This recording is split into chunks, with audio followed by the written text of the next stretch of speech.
12 बटा में 13 प्लस बराबर cos इनवर्स 33 बटा में 65। यानी 25 का इंपॉर्टेंट है। जब भी आता है तो कौन नंबर पूछेगा?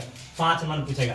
इसका फॉर्मूला हम बताए थे, देखो फॉर्मूला बताए थे कि cos inverse x plus cos inverse y बराबर फॉर्मूला बताए थे।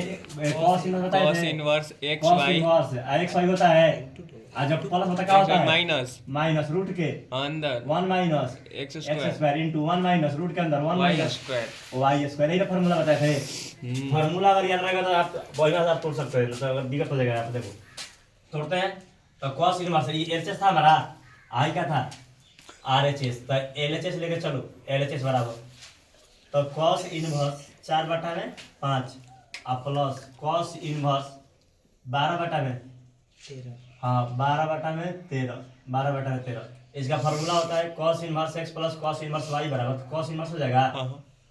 x जगह कितना है? x जगह कितना है? 4 बटा में 5 4 बटा में 5 y की जगह पर 12 बटा में 13 है माइनस जस के, क्योंकि यहाँ पे जब प्लस रहता है तो यहाँ पे क्या होता है? माइनस। आप माइनस रहता तो प्लस अपोजिट रूट के जस के प्लस 1 माइनस एक्स स्क्वायर है। देखो हम शॉर्ट में मारेंगे, x के मान 4 बटा में 5 है तो एक्स स्क्वायर मतलब 4 के बाद कितना हो जाएगी? 16 आप 5 के बाद 25 हो जाएगा। शॉर्ट में कर दिए। अगर x के मान यहाँ डालती 4 बटा में 5 फिर स्क्वायर करती तो 4 के स्क्वायर 5 के स्क्वायर ये करती तो 4 के 16 5 के 25 फिर इंटू जस के रूट के अंदर। अब देखो y 1 माइनस 1 जस के पास माइनस 1 माइनस y स्क्वायर, तो y के बाद कितना है? 12 बटा में 12 बटा 13 ना है, तो 12 के अगर वर्ग क्रम स्क्वायर बटूंगा तो 12 के बाद कितना? 144 44 और 13 के बाद 169 169 कोस्ट जस के तस।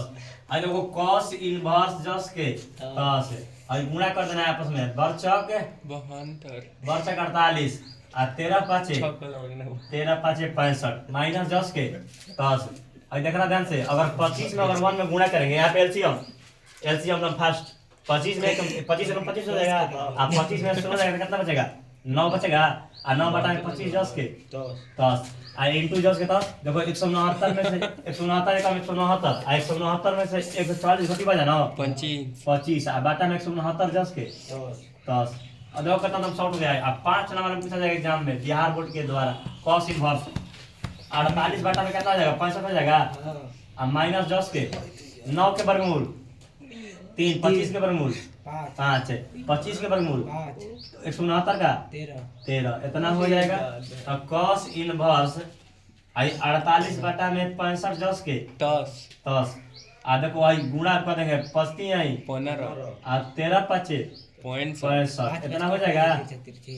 इसको दो और पोस्ट लगाना है यहाँ पे, ये वाला पोस्ट हम लगा सकते हैं, ये वाला इसे किसी को दिक्कत? और cos इनवर्स जस के 10 अब 65 के एलसीएम कितना हो जाएगा? 65 हो जाएगा। 65 में 65 काटा था 48 बचेगा। 48 में कितना हो जाएगा? 65 में घटा देना है 15 कम 15 घटा लो तो cos इनवर्स तो 48 में 15 जाएगा कितना बचेगा? अगर यहाँ पे 8 में 5 बचेगा 33 बटा में 65 क्या लिख चले थे? एलएचएस का आरएचएस यही क्या हो जाएगा? आंसर आई कौन बनाता है बाबू? 5 नंबर।